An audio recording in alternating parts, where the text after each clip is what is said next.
Welcome to Impact Unicorns, the podcast where you meet inspirational entrepreneurs building the next generation of transformative companies.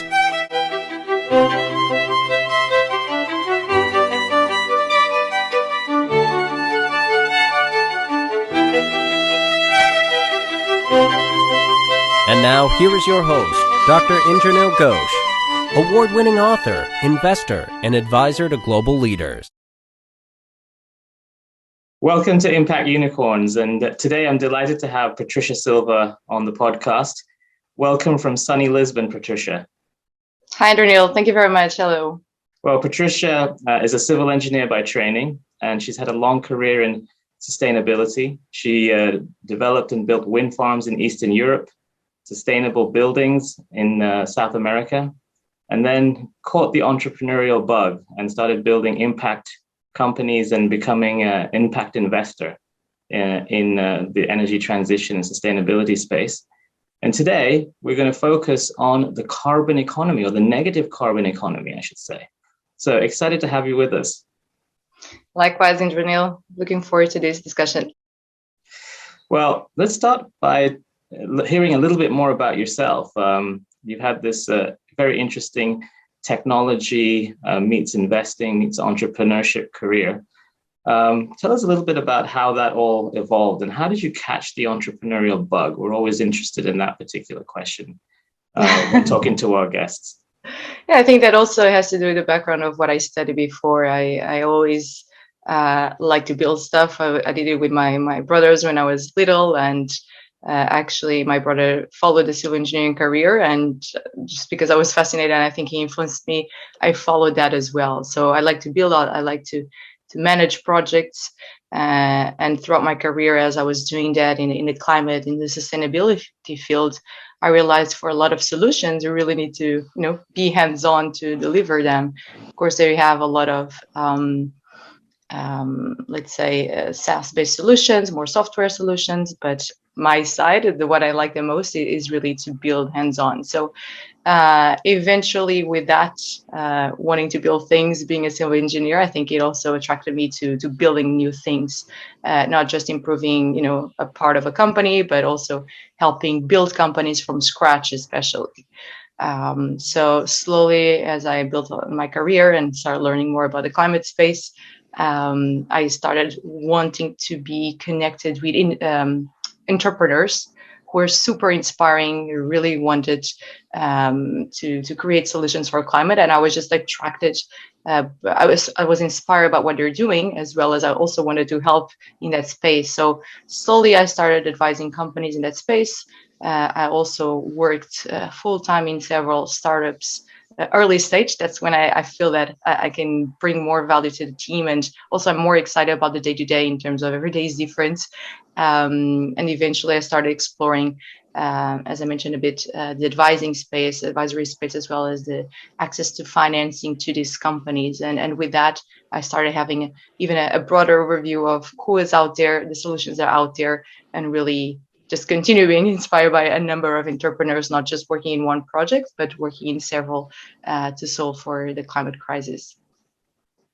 Well, I know you've looked at a wide range of energy transition and sustainability businesses across all sectors. But one of the areas of recent focus that I'm very interested in is negative carbon business models. So trying to take out more carbon from the atmosphere, carbon dioxide, than is being released through some sort of an industrial or negative carbon process. Could be biological solutions, I suppose. Tell us a little bit about what's driving these carbon removal or negative carbon type of business models. Yes, of course. Well, first of all, is the understanding over time that how much we have emitted to the atmosphere, the anthropogenic emissions, are really affecting our climate, are creating more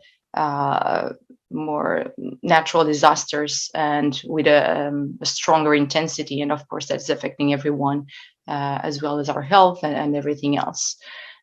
So with that, there are look, the leaders who started figuring out what we should be doing, this is not sustainable. They started imposing regulations around reducing emissions in general to the atmosphere of processes of industries.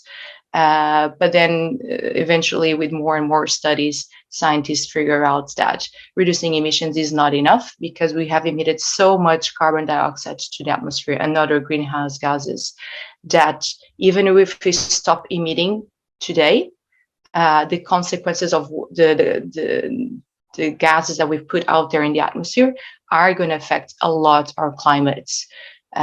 So we have to remove, that is more than proven out there, we have to remove the carbon that we have put into the atmosphere.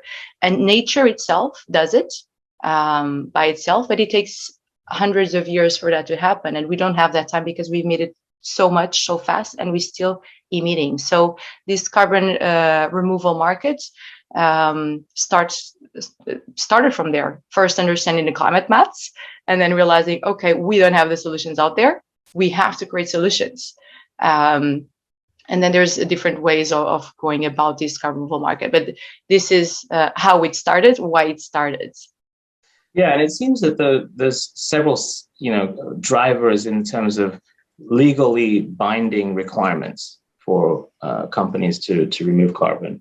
But then there are the voluntary carbon markets, where companies voluntarily offsetting their carbon by investing in through the carbon credit markets into companies that can do that for them.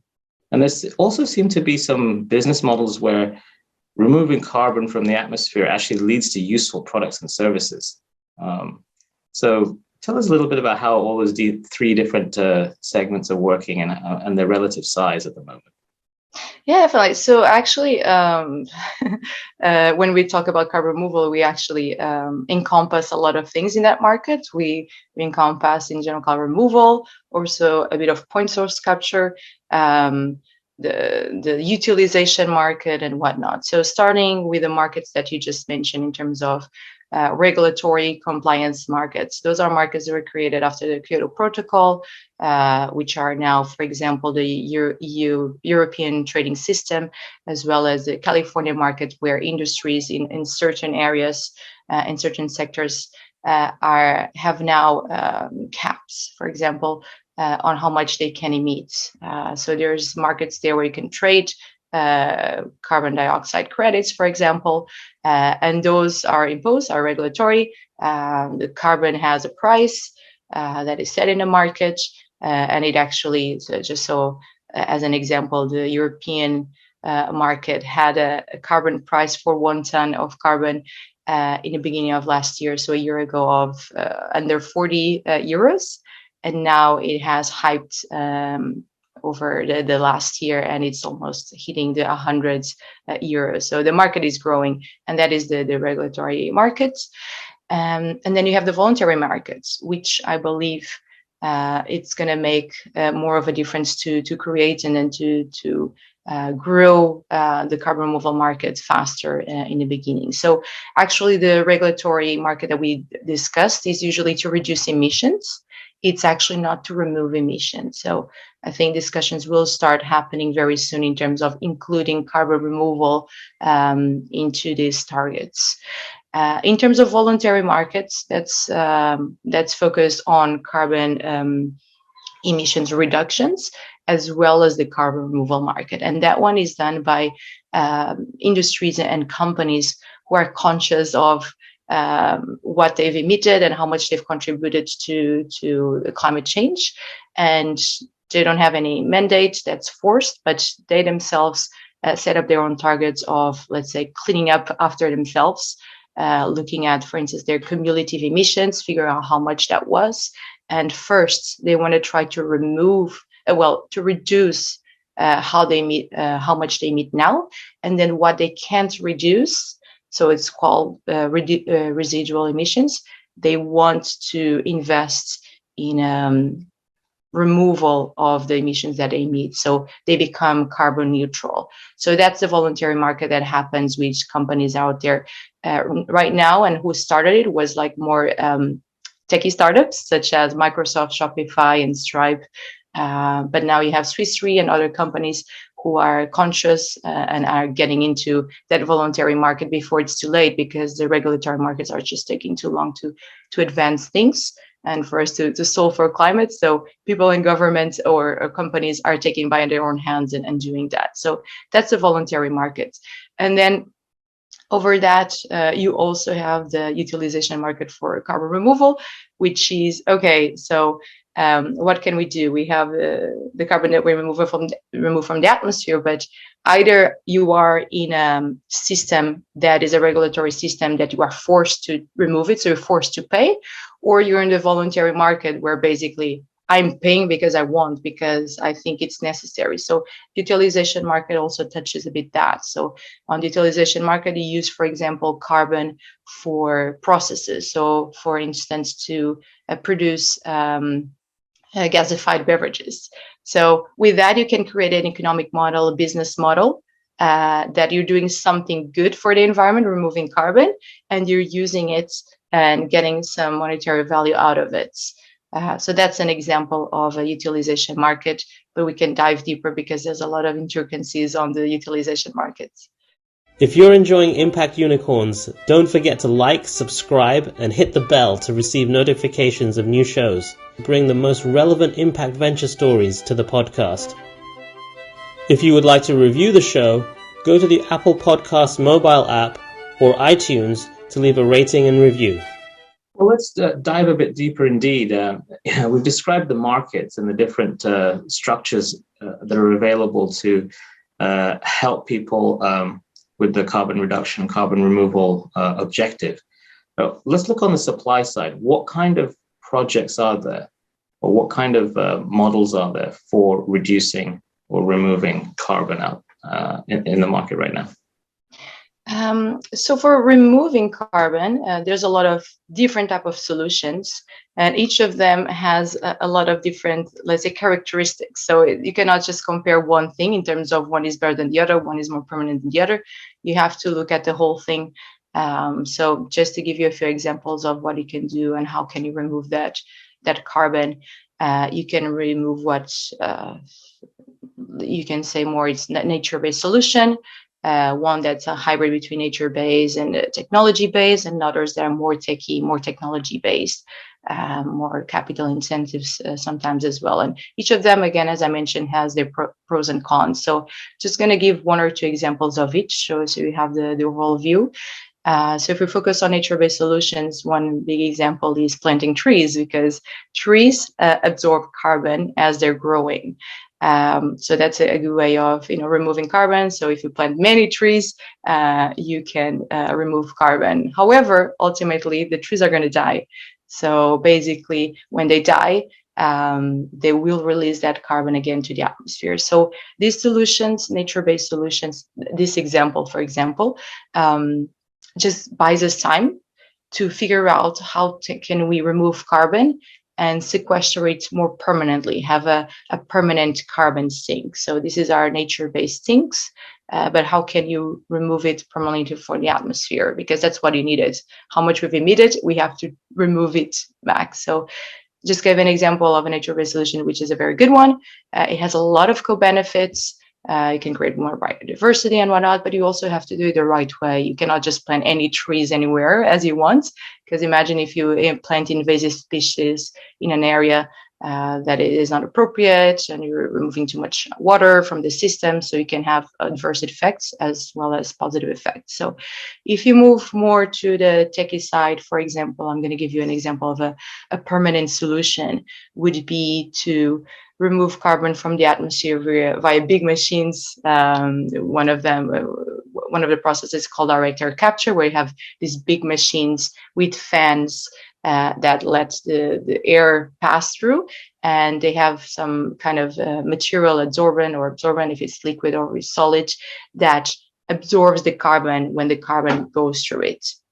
So with that, you can grab the carbon dioxide, let's say, and then you can either utilize it, as we mentioned, for food and beverage, let's say, or you can store it permanently. And this is what we're looking for mostly.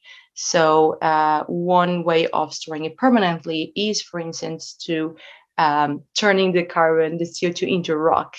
So that can be done, for example, by injecting carbon underground at a certain with certain characteristics, and then the rocks that you are injecting into, of course, are solid already, and you're injecting the rocks that make sense, that basically will react highly with CO2 when in contact, so via the different minerals that the rock has. And then when that connection between the CO2 and those other minerals happens, the carbon is mineralized. It turns into inert rock. So, and it can stay there for millennia. So that's, for example, nature a techie solution that I mentioned to you that is very high quality, how we call it, in terms of removing carbon and sequestering it permanently. Let's focus on one or two of these. So with the mineralization solution, for example, can you explain how the economics of that business works? How has that become profitable? Yeah, and that's a very good question, actually, because we're talking about utilization market, for example, in using the carbon for gasified drinks or food grade carbon or whatnot. But once you mineralize and you want to turn it into rock and not touch it, because the goal is not to remove it, it stays there forever. So who wins? How can you create a business model out of it? So we actually just talked about the markets, the carbon removal markets, what we hope there are going to be more regulatory markets for that, as well as the voluntary markets. So how can this business model happen? It can only happen if someone is willing to pay for this. But what's the catch here? How can they benefit from it, right? Well, the benefit is really just doing the right thing. We need to remove carbon from the atmosphere and sequestering it permanently. And the buyers of this, let's say, carbon, or you can say carbon credits, let's say if you remove 1 ton of carbon, you can say this is 1 carbon credit, are people or organizations or whatnot who are conscious that we need to do this and are willing to pay for it. So basically, that's the main business model.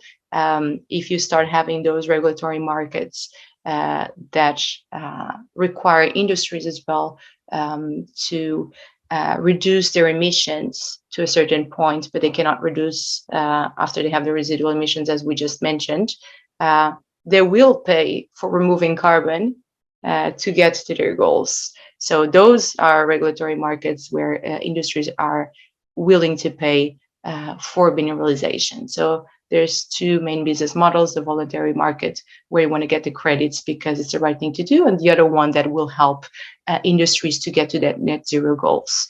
And the market, something we just didn't mention before, and I think it's important to highlight here, is that the market is just growing.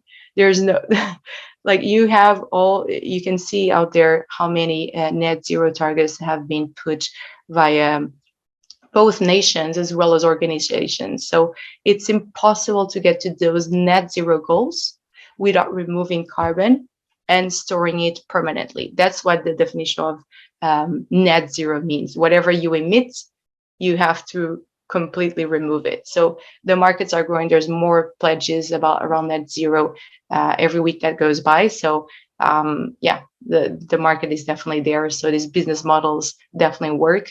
And there's plenty of space for more organizations or solutions to come. There's actually a lack of supply of what we call high quality carbon removal and sequestration credits, because there's only a few companies who are doing that around the world. So that needs to scale a lot. And there's a lot of demand. There's a lot of corporates asking for this. So it's exciting to be in the space right now. Well, I think this is a really interesting market. So you can do a lot as a company. Let's say you've been in business for 40 years. You can do a lot to reduce your current carbon footprint to near zero. Unless you're in a business that literally removes carbon, you can't really go beyond that, because, unless your business model involves absorbing carbon from the atmosphere, how do you go less than zero? The best you can do is to be zero. But what about the 40 years of carbon that you've already produced?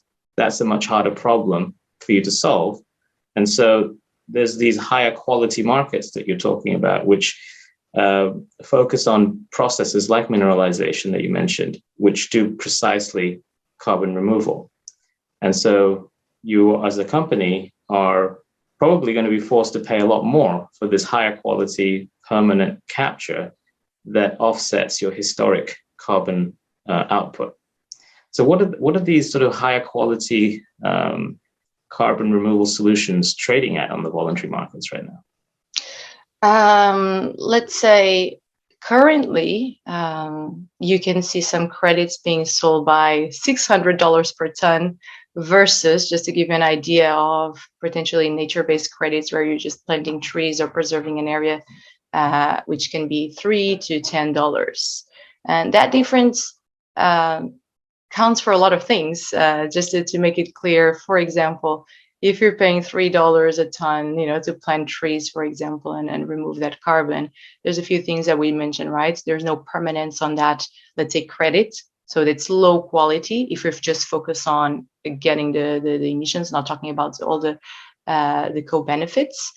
And yeah, that doesn't solve. Like, how can you realistically remove carbon permanently with just paying $3 per ton? Like that is impossible. So these techie solutions, yeah, they are expensive right now, but to be honest, this is the beginning of the market. If you look at wind and solar solutions 40 years ago, the prices were just huge. Even batteries 10 years ago were super costly. But as you know, if you're in the technology space, the technology curve and the prices, the costs go down very quickly as soon as let's say a solution starts becoming commoditized and interesting for everyone. And that's what's been happening also in the carbon removal space with these techie solutions. Well, first of all, there's companies out there removing carbon from the atmosphere for that have been developed, let's say 10, 15 years ago, and they're only now starting to get to a quantity of carbon that's removed from the atmosphere. So they took years and years to develop. They needed more funding, they needed more research. That was all lacking because there was no interest in the space, and it was very expensive, and there were no regulatory markets that increased the need for carbon removal at that time. But nowadays, I'm very positive in terms of seeing the costs of the engineering solutions going down. And that is due to a number of things. So first, governments and people and organizations are more conscious that what needs to be done. So now it's not, I just want to do this, like this needs to be done, and the faster we do it, the better. So there's more interest. So with that, there's also more investment. I've seen funds being created in the climate space. Like every month that goes by, I hear about, like a 250 million fund or 800 million fund just focused on climate solutions. And besides this, there's also funds that are focused only in carbon removal. So what I see is a huge flux of capital coming into this space to help develop the technologies. And as you have that money coming in, people believing, people wanting to do the right thing, you will the costs will go down, and they will go down, let's say, fast in a time scale of technology, right? So I can definitely believe that these costs per ton of techie-based solutions can go down to around, let's say, $100 per ton in the next 10 years easily, because it's not just the solutions that are out there right now, it's new solutions that we don't know that will exist. They haven't been created, but they are. They're the entrepreneurs are out there, the minds are out there to build it. The money is coming in, the interest is here. So it's just a matter of letting the human do what they do best in terms of innovating and being interested in solving for climate. So I'm very positive that the cost will go down a lot in the next years. Over the past 20 years, I've worked with hundreds of entrepreneurs to build impact unicorns.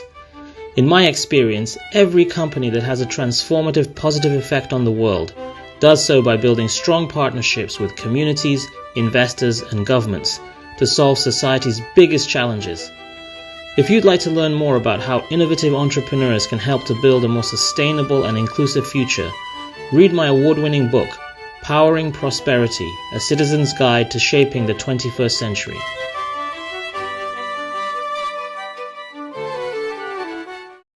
From the point of view of the entrepreneurial companies in this space, I mean, these high-priced offsets are fascinating from a funding standpoint, because I believe the way this works is once you accept a credit, and you get the money for the equivalent to the credit right away as the company offering the solution, but you have time to deploy the solution. So what that means is you have a potentially very large source of non-dilutive funding to develop your technology, especially if the voluntary credits are priced so high for high quality solutions. So that, I think, is an extraordinary boost to innovation and scale up of these technologies. But help me understand on the side of the issuer of these credits, why wouldn't a company just wait 10 years so that they could pay off their historical carbon load, if you like, when it's much cheaper, when it's 100, not 700 or 600? Yeah, that's a good question. But the simple answer is we don't have time to waste. We cannot wait 10 years to develop the technology, 10 years for someone to decide to put money on it without getting any return until having money to deploy, to do research and figure out what are the solutions that are going to be thriving. If we don't see that a market is already there, we need more funding, that funding that you mentioned. So what we see out there is, as you mentioned, some companies paying for future removal of carbon and sequestration. So actually there are companies already that are removing carbon as we speak from the atmosphere, but the quantity is very low. So these corporates who really want to do the right thing, and they have the funding for that, know how technology and how the innovation market works, and you just need to believe the solution. And they're also willing to invest in solutions that they believe it will thrive, but they might not thrive. So, but if you don't put money on it, you will never know. So these are just conscious individual or organizations who want to see the market grow. And if you don't put the money now, in 10 years time, you'll not have that cost reduction. So you need the money now. So these companies are doing because it's the right thing. They want to be part of the solution. And it's as I'm talking about these corporates, I can be talking about VCs, right? VCs look at some solutions. They believe several will thrive, but maybe one or two will give the bang for the buck for the fund, right? So for that you have to put small amounts of money, certain amounts of money in different solutions, and only after certain milestones you can see, okay, this one can really thrive, or that one maybe not. So let's put more investment in the one that can make a difference.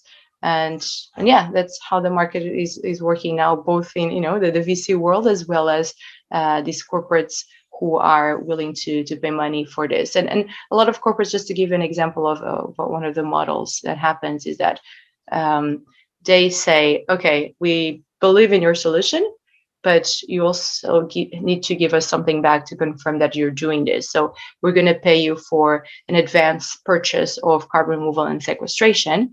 So we're going to give you this X amount of money. And once you prove you can do that, we have already an LOI in place, a letter of intent, to say that once you do that, we're going to purchase X more amounts, and that's a bigger amount. So that's just giving more strength to these solutions.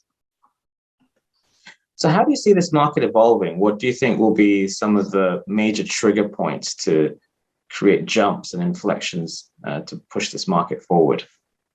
Well, there's a few things, actually. That's a very good question, and that's a very important one, because we're talking about these conscious corporates that are doing this because they want, but to be honest, that market is still very small. There's so much carbon we need to remove from the atmosphere. Just to give you kind of an average, some scientists say that we need to remove a gigaton of carbon per year from the atmosphere by 2030, and by 2050 there has to be at the scale of 10 gigatons per year, and like that's such a huge amount that you cannot even grasp it. It's just like, and the market out here right now, it's just like it's nothing compared to that. It's just peanuts. So there's a lot that needs to be done. How can you accelerate that movement and that removal of carbon? Well, there are some trigger items that you can put into place, and one of them is definitely working with policy, with regulation, like accelerate these regulatory markets for not only emissions reductions from the processes, but as well as emissions removals. Because again, we just touched this, right? We already emitted, and we're responsible for that liter, for that we've put into the atmosphere. We're not paying for that. Usually, we hadn't paid in the past, so we have to put the money now.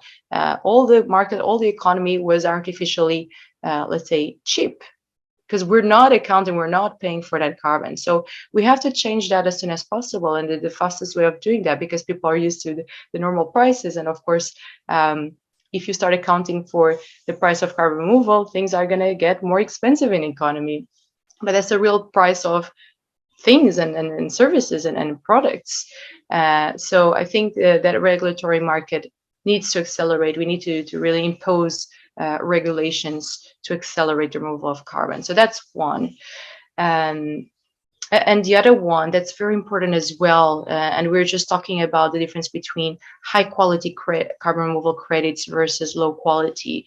How can you assure that your credit is a high quality versus a low quality? So for that, there's a lot of what we call MRV systems, so measuring, reporting, verification systems, and they can catalyze the growth of the market. How?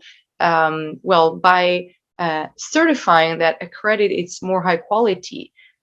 So for instance, if a company wants to pay and say, I've paid for high quality carbon credits, whatever I remove from the atmosphere because I paid for it, it's going to be permanently sequestered for hundreds of years, thousands of years.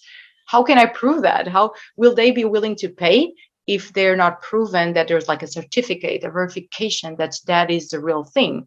Otherwise, they would be paying for a $3 carbon removal credit and say we're doing the right thing. So these MRV systems have to develop, have to be created for new solutions, for instance, for mineralization. So that's part of the sequestration. For new technologies that are being created out there. So you need to create life cycle analysis of new processes, new systems. You have to confirm that whatever is being done with the right measurements and can be verified that will be permanently sequestered. So all of that assurance that the carbon credits is really removed allows for the validation of that purchase, and that allows as well for the purchase of more credits. So more organizations will be interested in purchasing that high quality credit if they can confirm that they have a certificate that confirms that this is really what I'm paying for. It's not the wrong thing, it's the real thing. So these are just two examples of inflection points. We could be speaking the whole day about a few other things that are also important, but just wanted to give a bit of taste of what can be done to accelerate these markets. Is there any evidence today that if you're a company and you're the first in your industry, let's say, to reach net zero by buying these certified high quality carbon credits that offset your historical carbon production, is there any evidence that actually leads to a lower cost of capital or more market share? So are the capital markets and the consumer markets responding to actions like this as a reason to buy from a company or fund a company versus their competitors? Well, to be honest, as more companies putting money into this space, as we just mentioned, for instance, the advanced purchases that corporates do to buy these credits, the credits, the removal is not realized now, it's realized in the future. That's why it's called an advanced purchase. And basically, the more money is put into, well, you're just giving away money to the company to be developing itself now, to be able to remove the carbon in some time in the future, right? So the more money you put into it, as we just mentioned before, the faster you can develop those technologies, the faster you can deploy, the faster you can understand with trial and error what's working better, what's not. You can make the processes more efficient on the next iteration and whatnot. So that will help lower down the costs of these solutions. And that will it will create more interest for, it will help the market becoming cheaper. It will help more people democratize the market, because there are a lot of individuals as well who want to participate in this market. So there are conscious individuals who just realize the climate maths, how much time we have to solve for climate, and they themselves want to pay for the emissions they emit, or even more if they're wealthy enough to be able to pay for more and give it as philanthropic funding. But a lot of individuals want to enter this market and want to pay for what they're emitting with their lifestyle. But they cannot afford, if you're looking at the high quality credits, just because it's too high. So all of this money that's putting from corporates in this market will help the market become bigger via two things. One, the costs of the credits are going to go down. And second, because of that, actually, there's more people, more players, more demand for these credits. There's going to be more people and organizations wanting to buy these credits, and that is a snowball. The more money is put into the space, the cheaper the solutions get, and the more people are willing to pay for these solutions. Well, there certainly is an explosion of innovation and a huge opportunity in this space. So we really look forward to tracking it and seeing how it evolves over the next few years. And Patricia, I'm sure you'll be at the forefront of that. So we'd love to have you back on the show from time to time to see how these incredible technologies and businesses are evolving. That would be a pleasure, Indranil. Thank you very much. Okay. Thank you, Patricia. Take care. Thank you. Bye-bye. If you've enjoyed this episode of Impact Unicorns, don't forget to rate and review this show by scrolling down and clicking Rate This Podcast. And join me next week as I talk to more inspirational entrepreneurs building the next generation of transformative companies.